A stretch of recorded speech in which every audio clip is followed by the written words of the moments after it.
Welcome to the Kill Count, where we tally up the victims in all our favorite horror movies. I'm James A. Janice, and today we begin our Chucky extravaganza with the original Chucky movie, Child's Play, released in 1988. Child's Play is an interesting series, one that has ventured from serious horror into self-effacing parody and back to horror again. With 6 films and a 7th coming out in just a few weeks, its success and notoriety is entirely because of the central character, Chucky the Killer Doll. Possessed by the spirit of a serial killer, Chucky has been freaking people out since his first appearance on screen, and there's no other horror icon that I hear people say they're afraid of more. Whether it stems from the unnatural way he moves around or just an innate deep-seated fear of creepy-looking dolls, it seems like Chucky is the killer people have the most nightmares about. Sorry, Fred. Which sounds like the perfect reason to me to cover Chucky and all his escapades that span the 30 years he's been around. But before we can get to all the crazy sequels that see him get married and have a kid, we've got to start from the beginning and his very first kills. Without further ado, let's get to him. The movie begins with a foot chase. Detective Mike Norris is in pursuit of Charles Lee Ray, a guy with the most serial killer name imaginable. Norris gets a shot in on Ray, scaring his partner Eddie Caputo enough to drive off in the getaway van, leaving Ray behind. Help me! Eddie, don't leave me, God, no! Ray ducks into a toy store where the title card pops up over a display of good guy dolls. Ray's not very good at this whole escape thing though, because Norris lands another shot on him. After stumbling around looking like a drunk Tommy Wiseau impersonator, he realizes he's going to die soon, so he makes a theatrical threat to Detective Norris. I'm gonna get you, and I'm gonna get Eddie, no matter what! Then he grabs a good guy doll and gets to work with a crazy archaic chant. I only included a clip of the chant because after working on this series so much, I've been saying Ade Due Dambala in my sleep, and if Chelsea has to suffer through hearing that shit, then so do you. A bunch of ominous thunderclouds roll in overhead, and one lightning strike later, the entire toy store blows up from the inside out, leaving the place looking like Santa's workshop after one of the elves had an accident cooking meth. The only thing left for Norris to find is Ray's dead body lying next to a good guy doll. Obviously, Ray has transferred his soul into it, but I'm still gonna throw Charles Lee Ray up on the kill count as the movie's first victim, because, you know, he shuffled off his moral coil or whatever. Now it's time to meet our adorable little hero of the film, Andy Barclay. He's making a breakfast of sugar with sugar, but he's allowed to because it's his damn birthday, and there's nothing he wants more for it than an animatronic good guy doll, as hawked to him by this terrifying mascot good guy who I just need to see someone cosplay as at the next Monsterpalooza. Don't let me down, people. But when he opens the big box for him from his mom Karen, it's just a bunch of dumb clothes inside. Quit your whining, kid. A good guy doll won't keep you warm through a Chicago winter. And besides, the damn things cost $100. Way too much for this working class single mother. But at work, Karen is presented with a solution when her pink lady friend Maggie tells her about a sweet clearance sale going on in the alleyway. She goes out back and buys one of these giant life-size dolls for only $30 from a very charming street peddler. How do we know the damn thing isn't stolen, huh? Steal this! When she gets back inside, her stuffy boss tells her she has to work late that night, so Maggie agrees to watch Andy. Karen's able to stop home first and give Andy his street doll, and the two little boys take an immediate liking to each other. Hi, I'm Andy. Hi, I'm Chucky, and I'm your friend to the end. Heidi-ho. Things couldn't be better for Andy, who gets to teach his new friend all sorts of things. See?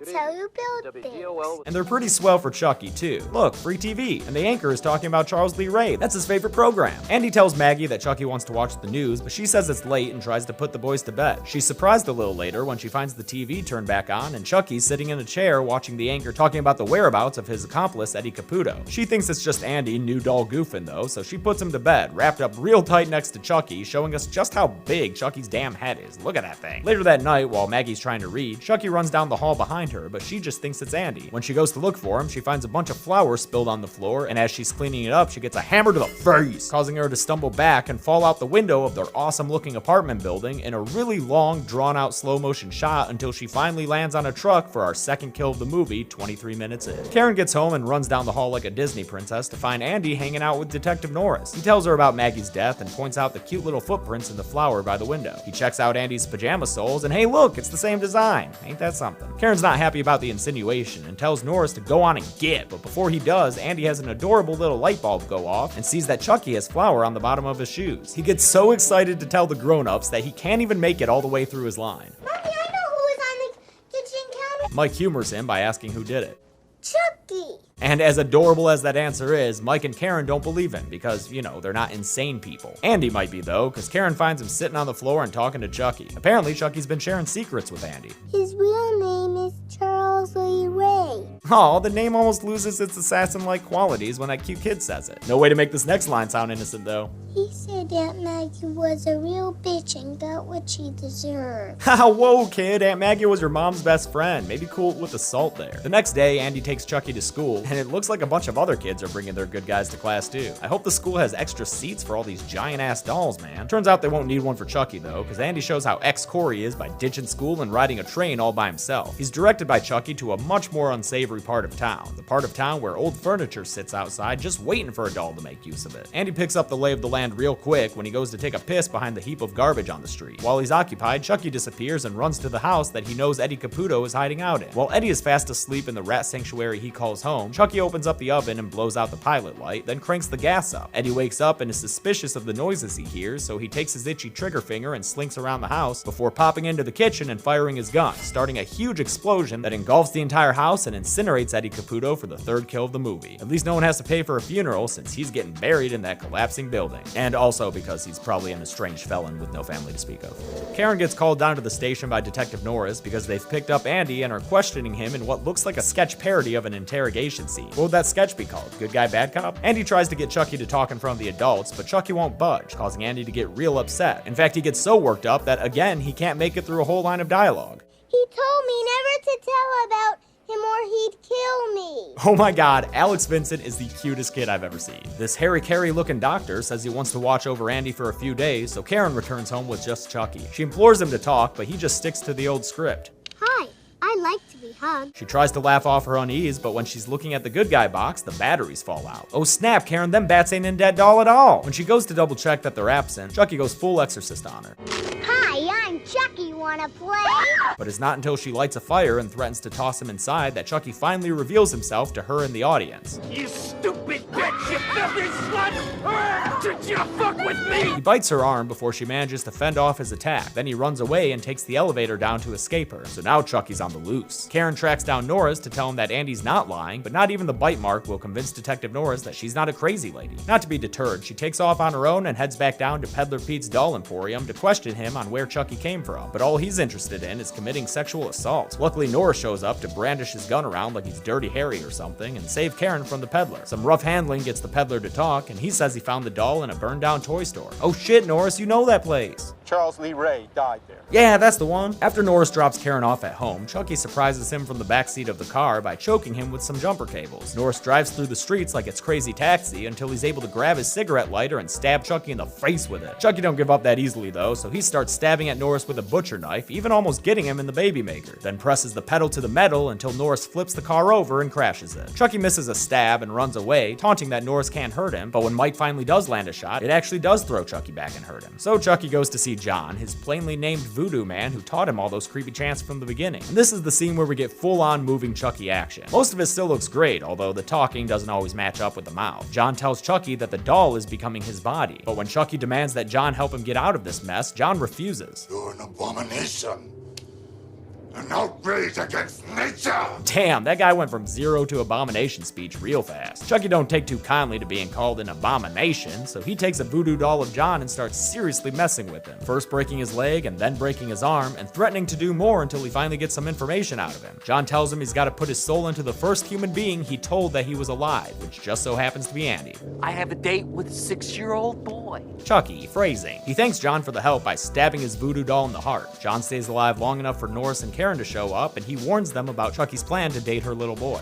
Oh, also, he says the only way to destroy Chucky is to kill the heart. Through the heart. Oh, sorry, kill the heart, whatever that is. You sure you don't mean heart? Through the heart. All right, kill the heart, got it. His wisdom fully dispensed, John puts his head back and dies, our fourth kill of the movie. Chucky manages to infiltrate the mental hospital and sneak into Andy's room, then walk super creepily across the floor and climb onto the bed. God damn, that looks crazy. Also crazy is this one shot of Chucky when Andy runs away. That is clearly a guy in a suit. Chucky attacks Andy in an operating room, and Andy grabs a scalpel to defend himself with, but he's such a cute little clumsy kid, he can't help but keep falling backwards all over himself. God damn it, this is the cutest kid in the world. I'ma keep saying it, yo. Dr. Harry Carey just thinks he's crazy though, and he tries to sedate him with drugs, but before he can get all those delicious drugs into Andy's system, Chucky stabs him in the back of the leg, giving us a good blood spurt and knocking Dr. Harry Carey down. Chucky then sticks this electrical belt thing on his head and starts shocking him to death. As Andy falls over again, Chucky keeps the bolts coming. It might be, it could be, it is our fifth kill of the movie. movie. Holy cow! Andy makes his way back home by himself somehow, barring the front door and hiding in the closet. While he's pulling a real Laurie Strode, Chucky drops down through the chimney and kicks down the guard like a pissed off mini murder Santa. He stalks his way down the hallway to give Andy a fun little surprise. And then he chases him a whole bunch, eventually knocking him out with a toy bat and a pun.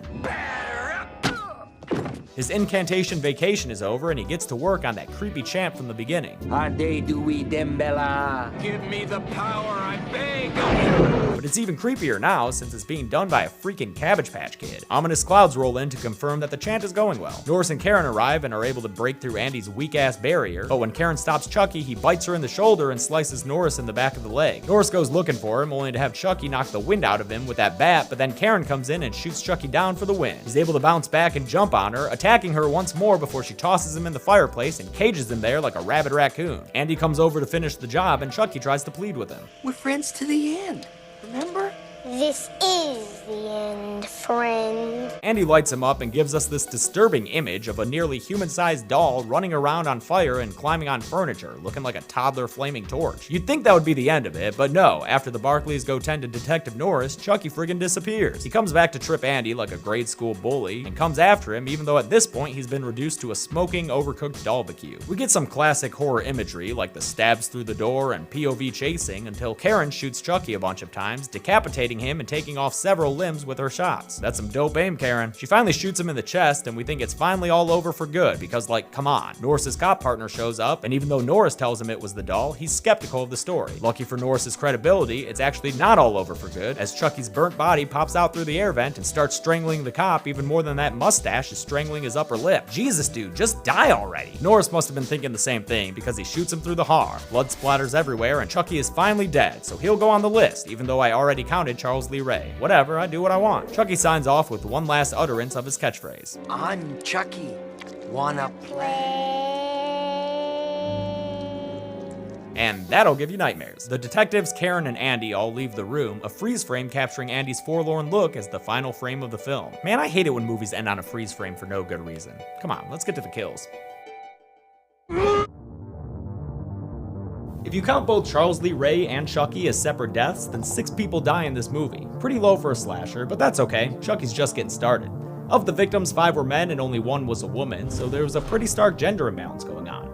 With a runtime of 87 minutes, we wound up with a kill on average every 14.5 minutes, and they were actually spaced apart pretty evenly. I'll give the golden chainsaw for coolest kill to Dr. Ardmore. All the kills were unique, but this one was the most gruesome, especially the shot with all that blood coming out of his eyes. Dull machete for lamest kill will go to Charles Lee Ray, who bled out to death after getting shot a couple of times. It's bullshit, he did not die well, he did not. Oh, hi Chucky. And that's it. Child's Play was released in 1988 and caused a bit of an uproar, with concerned parents of the conservative 80s outraged by the concept of a killer doll. Chucky persevered though, and we got a whole heap of sequels, the first of which I'll be covering next week. Until then, I'm James A. Janice. This has been The Kill Count. Hey guys, thanks a lot for watching my kill count for Child's Play. I want to thank some of my patrons like Amber Wazoric, Charles Mueller, Jeff Heerdink, and Tay Rose 2. To join the Patreon family and help out this channel, just click that button over there. Are you guys excited for another big franchise here on The Kill Count? Because we're going to be hanging out with Chucky all the way until October. And the kill count for Cult of Chucky will come out 3 days after its release. That's how dope I am. Thanks a lot for watching, guys.